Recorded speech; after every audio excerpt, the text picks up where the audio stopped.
호남에서 지금 민주당과 조국혁신당이 지금 조국 대표는 한 달 살이도 하고 있죠. 그러면서 경쟁을 치열하게 하고 있는데 이 발언들이 논란입니다. 들어보시죠. 영광만 해도 인구 5만에 1인당 예산이 1,500만 원쯤 되는 것 같아요.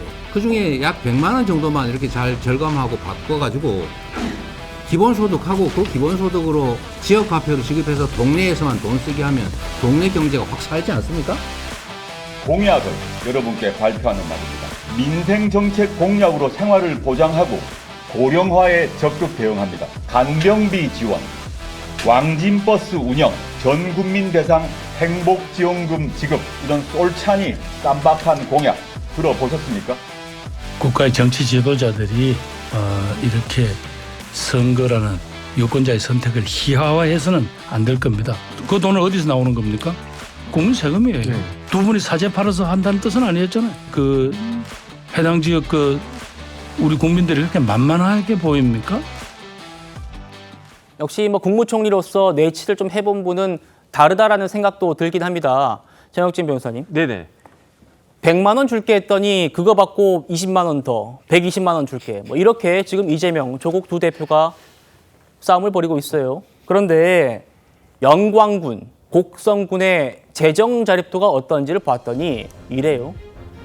기초자치단체 전국에 220여 곳이 있는데 영광군 163이고요. 곡성군 172입니다.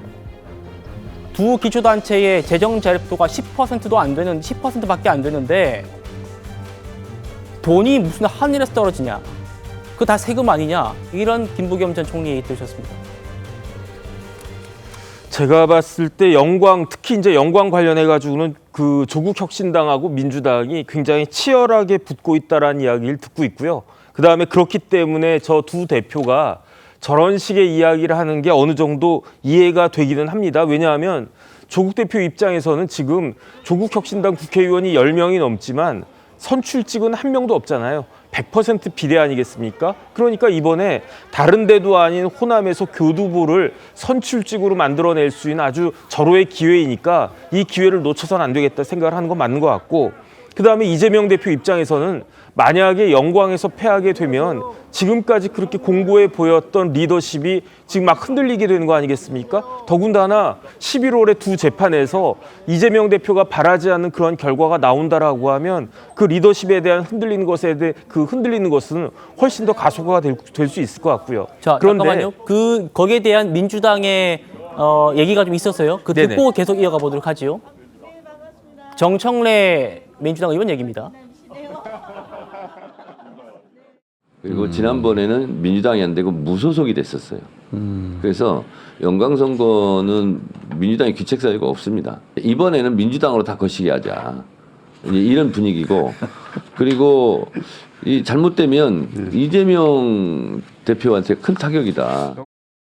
자, 정청래 의원도 이거 잘못되면 이재명 대표에게 타격이다 이렇게 말하고 있습니다. 그거는 정청래 의원의 생각인 거고요. 저희 같은 사람 어떻게 생각하느냐. 민주당에서는 이재명 대표는 오점이 없는 분이잖아요. 흠이 없는 분이잖아요. 그런 분이 이끌고 있는데 호남에서, 그중에서도 영광에서 저렇게 패한다? 그럼 그게 이재명 대표한테 무슨 영광이 되겠습니까? 그런데 다 좋은데 조금 전에 김부겸 전 총리가 말씀하셨던 것처럼 저런 식으로 재정 자립도가 10% 안팎밖에 안 되는 그런 지방자치단체가 마구마구 돈을 퍼준다라고 하는 거는 옛날에 우리 아버지, 할아버지 그때 때 그 고무신 주고 막걸리 퍼먹이는 거하고 뭐가 다르겠습니까? 지금 우리나라 정치 수준이 이렇게 저 두 당에 의해 가지고 옛날로, 과거로 몇십 년 전으로 회귀하는 것이 아닌가, 이런 부분들에 대해서는 정말로 조금 진지하게 고민해야 될 문제가 아닌가 싶습니다. 알겠습니다. 국민의힘은 지금 민주당과 조국당이 선거를 경매판으로 만들고 있다라고 지적하고 있습니다. 들어보시죠.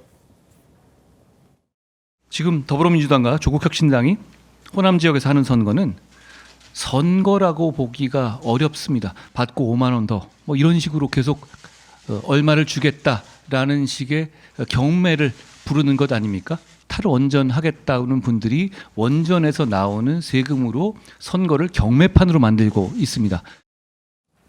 자, 성층 부위원님. 이재명 대표가 뭐 선거철이어서 그런지 어제 폐기됐죠. 전 국민 25만 원 지원법을 계속 강조하고 있어요. 중국 상하이시도 소비 쿠폰을 발행하는데 우리는 왜 안 하냐. 그러니까 한동훈 대표가 중국식 경제가 민주당의 목표냐 이렇게도 맞받았어요.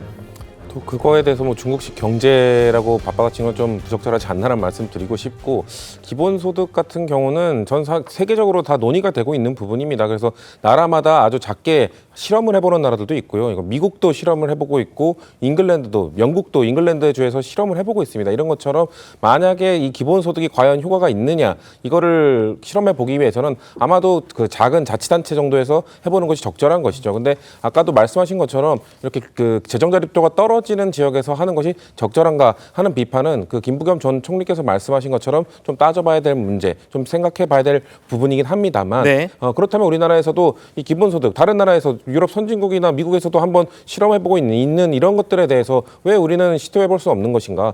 우리가 재정자립도나 이런 것들을 고려해서 좀 좋은 지역, 좋은 기초단체에서는 한 번쯤 시도해볼 수도 있는 것인데, 그것을 무조건 중국식 경제로 가자는 것이냐라고 몰아붙이는 것은 다른 나라에서도 좀 논의를 해보고 시도를 해보는 것을 너무 매몰차게 거절하시는 건 아닌가라는 지적을 해드리고 싶습니다. 알겠습니다.